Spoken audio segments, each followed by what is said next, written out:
Welcome to VSPM channel. VSPM channel subscribe பண்ணாதவங்க subscribe பண்ணிக்கோங்க. கூடவே இருக்கிற பெல் பட்டனை கிளிக் பண்ணிக்கோங்க. இப்போது நான் அரிசி புட்டு செய்கிறதுக்காக பச்சை அரிசி எடுத்துருக்குறேங்க. பச்சை அரிசி இந்த வெல்லம் வச்சுருக்குறேன் பாருங்கள். இந்த கிண்ணத்தால் ஒரு கிண்ணம் பச்சை அரிசி எடுத்து 2 மணி நேரம் ஊற வச்சு அதை தண்ணி வடிகட்டிட்டு அப்படியே அதை கையில் அப்படி பிடிச்சா அப்படி இருக்கணும்.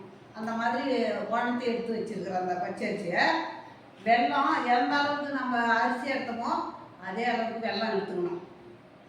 தேங்காய் ஒரு தேங்காவை துரி வச்சுக்கணும். ஏலக்காய் பொடி, நெய், முந்திரி சின்னதாக வச்சுருக்குறோம் பாருங்க. ஏன்னா எல்லார் வாயிலையும் புட்டு செய்யும்போது எல்லார் வாயிலையும் அது அகப்படணும். அதுக்காக தான் சின்னதாக நான் நறுக்கி வச்சுருக்கிறேன். இந்த புட்டு வித்தியாசமாக இருக்கும்.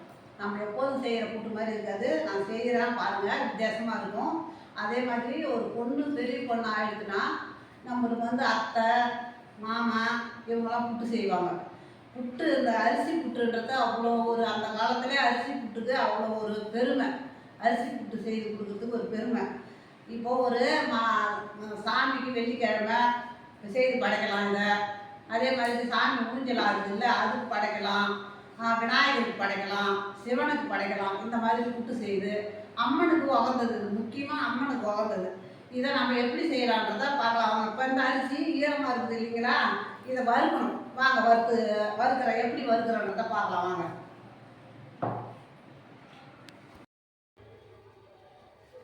இப்போ அடுப்பு ஆன் பண்ணிக்கலாங்க. இப்போ இந்த அரிசியை நம்ம வறுத்துக்கலாம். இதை ஈரப்பதமாக இருக்குது பாருங்கள். இப்படி பிடிச்சா அப்படி இருக்குது பாருங்கள். இந்த அரிசியை நம்ம வறுத்துக்கணும். நம்ம இடித்து தான் செய்வோம், ஆனால் வறுத்து தான் நான் செய்ய போகிறேன். வித்தியாசமாக இருக்கும் பாருங்கள்.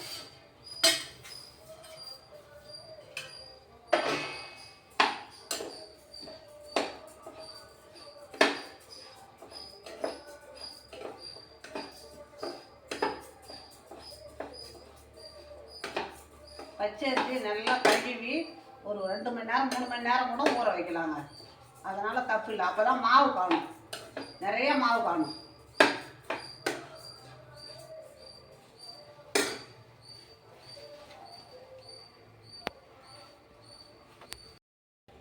வறுபட்டு போச்சு பாருங்க. இந்த மாதிரி தான் வறுக்கணும். ஆனால் நம்ம நான் அந்த கிண்ணத்தால் எடுத்துருக்குறேன். நீங்கள் உங்கள் வீட்டில் படி இருந்தால் படியில் எடுத்துக்கங்க, ஆழாக்கு இருந்தால் ஆழாக்கில் எடுத்துக்கோங்க, இல்லை கிளாஸ் இருந்தால் கிளாஸில் கூட எடுத்துக்கோங்க. அதே அளவு தான் வெல்லம் எடுத்துக்கணும். எதில் அரிசி எந்த அளவில் எடுக்கிறோமோ அதே அளவில் தான் நம்ம வெல்லத்தை எடுத்துக்கணும். இப்போ அரிசி வறுபட்டு போச்சு பாருங்கள், நல்லா வறுபட்டு போச்சு. இப்போ நாம் எடுத்து இந்த தட்டில் மாற்றிக்கலாம். ஆறட்டும், நல்லா ஆறட்டுங்க. ஆறின பிறகு தான் நம்ம இதை மிக்சியில் உடைக்கணும்.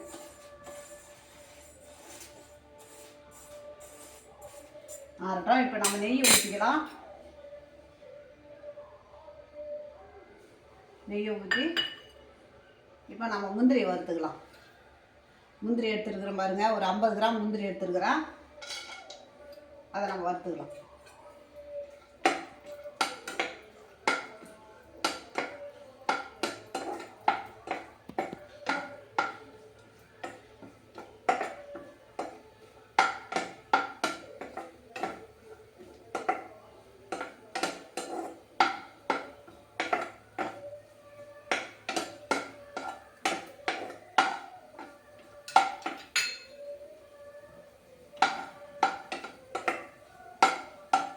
சின்னதாக இது மாதிரி பொடியாக நறுக்கிக்குங்க. முந்திரியை எல்லாருக்கும் கிடைக்கணும். புட்டு சாப்பிடும்போது ஒருத்தவங்களுக்கு கிடைச்சி ஒருத்தவங்களுக்கு கிடைக்காது இருக்கக்கூடாது. எல்லாருக்கும் கிடைக்கணும். எல்லார் வாயிலையும் கட்டுப்படணும். இப்போ முந்திரி வறுபட்டு போட்டு பாருங்கள், நம்ம எடுத்துக்கலாம்.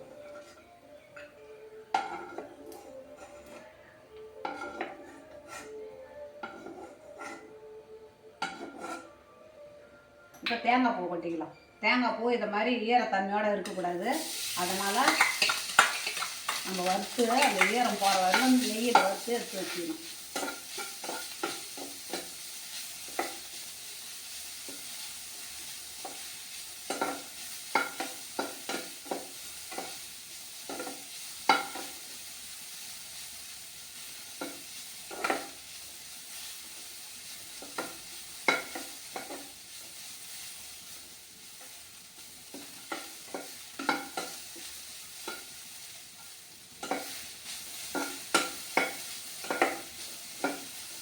ஈரம் நல்லா ஈரம் இழுக்கிட்டங்க. நல்லா ஈரம் இழுத்தா தான் நல்லாயிருக்கும். அந்த ஈரத்தோடு வச்சிருந்தோம்னா புட்டு வந்து 2 நாளைக்கு கூட வச்சு சாப்பிட்லாம் இந்த புட்டை. அதனால் தேங்காய் பாதை அந்த ஈரம் போகிற வரையிலும் நம்ம வதக்கிக்கணும் நெய்யில்.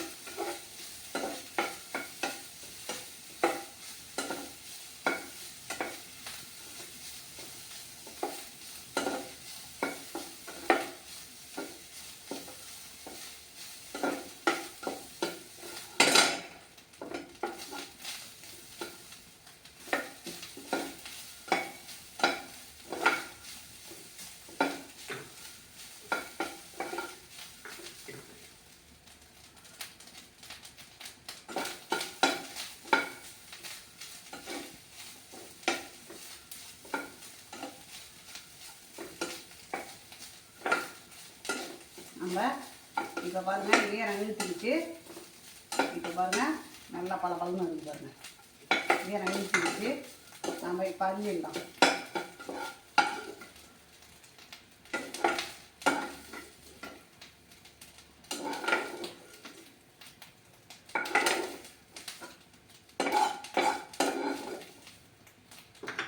அவ்வளோதாங்க. நம்ம அரிசிங்க வந்துடலாம். அரிசி ஆறிட்டா அதை அரிசிங்க வந்துடும்.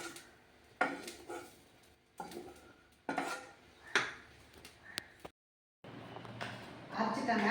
மிக்சியில் அரைச்சாச்சு. இப்போ இந்த மாவு எந்த ஸ்டேஜில் அரைச்சிருக்கிறோன்னு பாருங்கள். இந்த மாதிரி ரவையை விட சின்னதாக இருக்கும். நம்ம உடைச்சோம்னா அந்த மாதிரி தான் வரும். இந்த மாதிரி தான் வரும். இப்போ நம்ம இதை ஆறட்டும். அதுக்குள்ளே தண்ணி சுடு தண்ணி வச்சு எடுத்தாந்து தான் மாவை பிசைஞ்சு அப்புறம் அவிக்கணும். இப்படி ஆறு வாங்க நம்ம சுடு தண்ணி வச்சு எடுத்துன்னு வந்துடலாம்.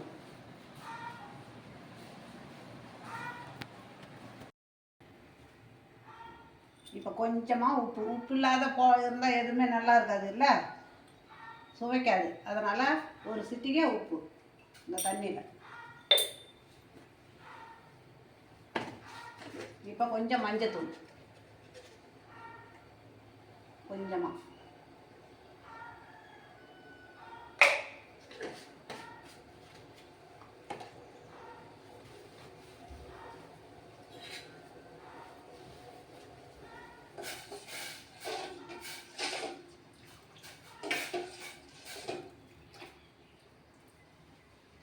லேசாக கொதி வந்த உடனே நம்ம எடுத்துக்கலாம்.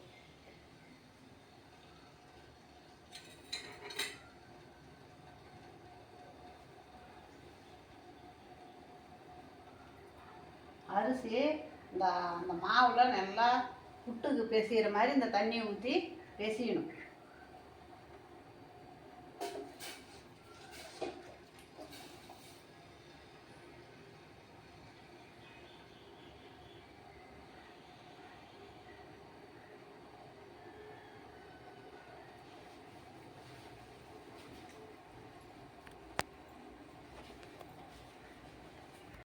இப்போ மஞ்சள் உப்பு போட்டு தண்ணி கொதிக்க வச்சு எடுத்தாங்கன்னா இதை ஊற்றி தான் பேசணும்.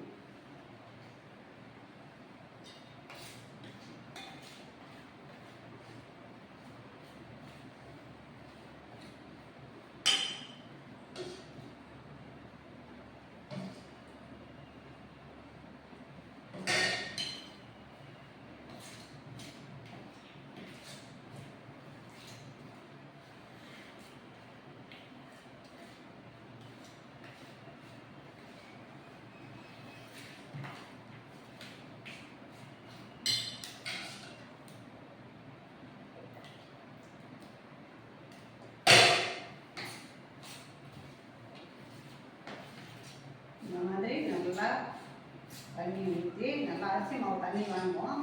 நம்ம ஒரு அளவாக தான் ஊற்றி வச்சிடணும். இல்லாட்டி நின்று போச்சுன்னா நம்ம புட்டு பேச முடியாது.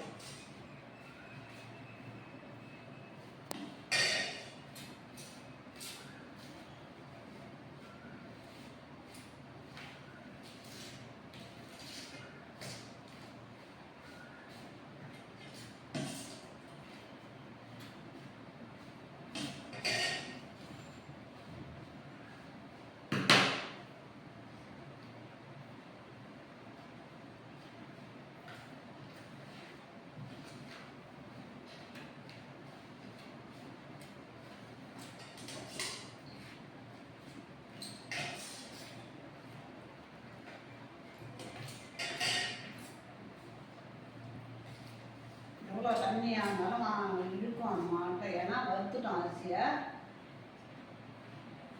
நம்ம சுடு தண்ணி போட்டு அது மாட்டை இழுக்குது பாருங்க.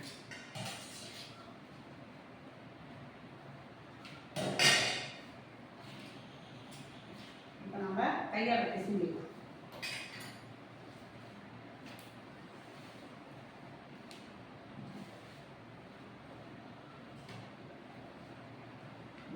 ஒன்றுமே இல்லாத குழம்பு நம்ம கையால் பிசைஞ்சு அப்படியே பூ மாதிரி இருக்குங்க அந்த புட்டு. சாப்பிட்றதுக்கு அவ்வளோ சாப்பிட்டா இருக்கும். யார் வேணாலும் சாப்பிடலாம். இந்த புட்டை ஒரு விரத நாளையிலலாம் செய்து விரதக்காரத்துக்கு கொடுத்தாலே அவங்களுக்கு வந்து இந்த பசி மயக்கம் எதுவுமே வராது.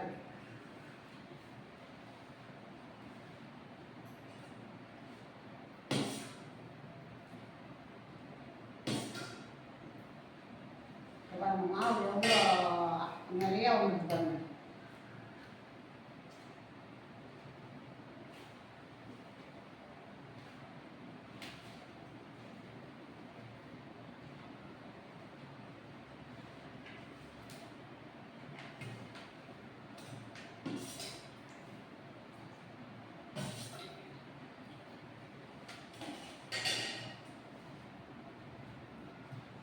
இந்த மாதிரி நீங்களும் செய்து கொடுங்க. ஒரு விசேஷ நாளெல்லாம் ஒரு விருந்தாளி வந்துட்டாலும் இதை செய்து நம்ம கொடுத்தோம்னா எப்படி செய்கிறாங்க, அப்படி இருக்குது பாருங்க அப்படின்னு அவங்க ஆச்சரியப்படுவாங்க. இந்த மாதிரி புட்டு நம்ம பார்த்ததே இல்லையே.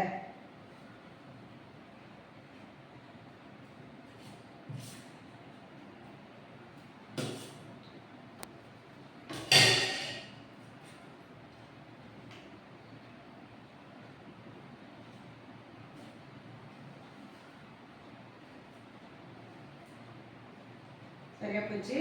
நம்ம இப்போ அடுப்பில் வச்சுருக்குறோம் இல்லையா இட்லி குண்டா, அதில் இந்த புட்டை வேக வச்சுக்கணும். புட்டு பதத்துக்கு நம்ம கொண்டு வந்துட்டோம்.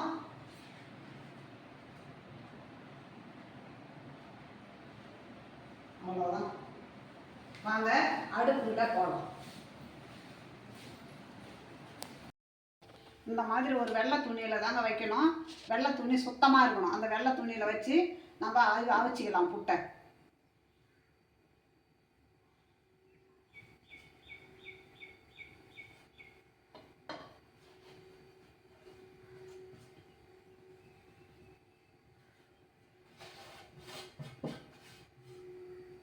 அப்படியே ஒரு 5 நிமிஷம் வேக புட்டு நம்ம தட்டை போட்டு மூடிடலாம். இட்லி தட்டை எடுத்து போட்டு மூடிடலாம். அப்படியே வேகலாம். இப்போ எடுத்துக்கலாங்க. எடுத்து இந்த பவுலில் கொட்டிக்கலாம். அடுப்பு அணைச்சிடலாம்.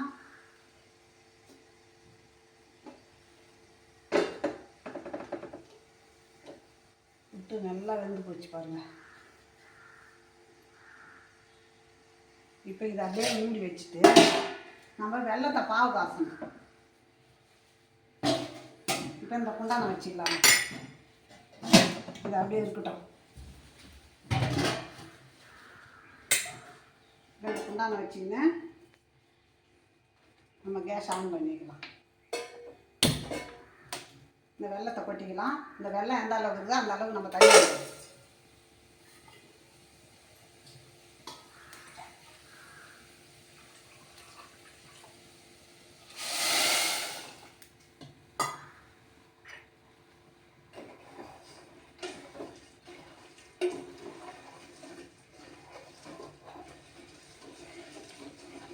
அப்படியே வெள்ளம் கரையிட்டோம்.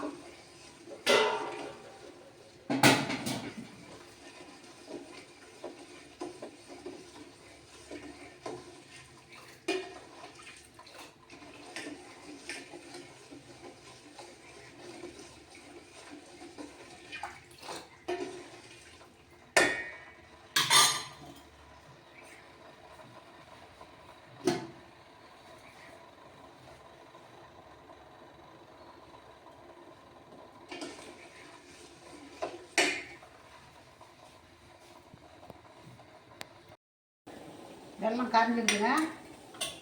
இப்போ ஸ்டவ் ஆன் பண்ணது நிறுத்திட்டு நம்ம வெல்லத்தை வடிகட்டிக்கலாம்.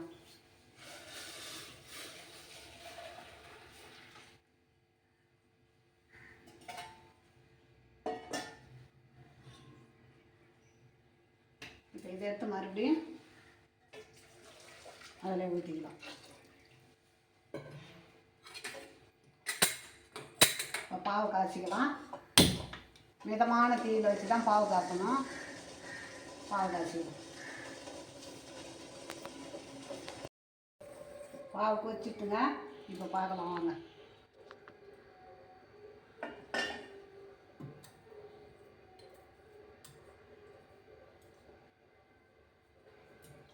பாருங்க உருண்டையாக வந்துட்டு பாருங்க. இது மாதிரி தாங்க, இது மாதிரி உருண்டையாக பாருங்க. இப்போ பாவை நம்ம ஊற்றி கிளறிடலாம்.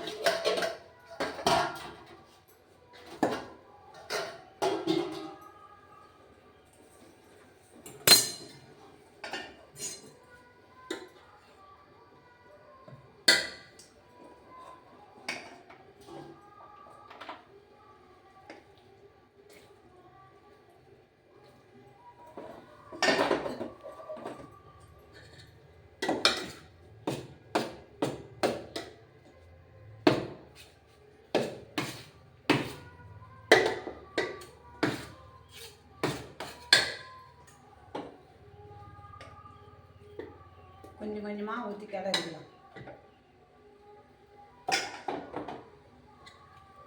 பாவு பதத்துக்கு தான் காசணும். பாவு உருண்டுடுதுன்னா எடுத்து நம்ம புட்டில் போட்டு நம்ம கிளறிக்கலாம்.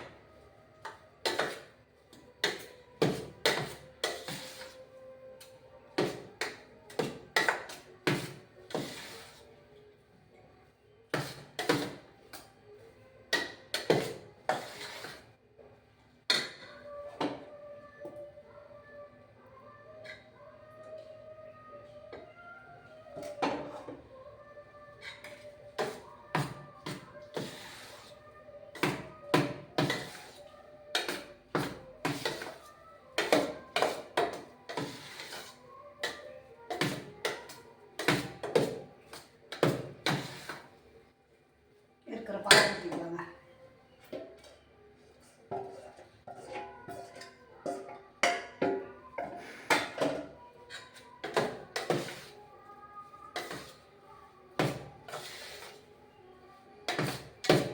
இப்போ நம்ம தேங்காய் பூ கொட்டிக்கலாம்.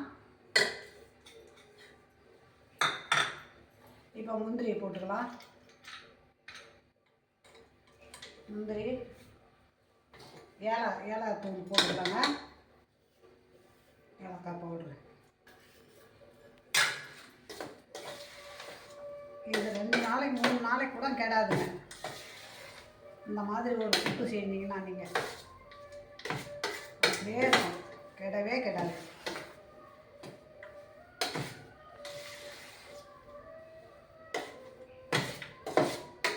அப்படியே பூ மாதிரி இருக்கும் அந்த புட்டு.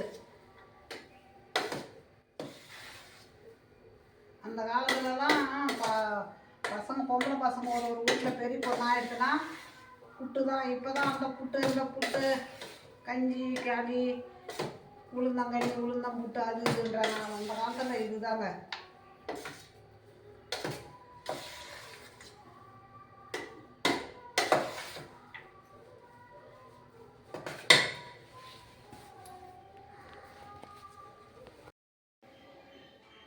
புட்டு செய்துட்டேங்க.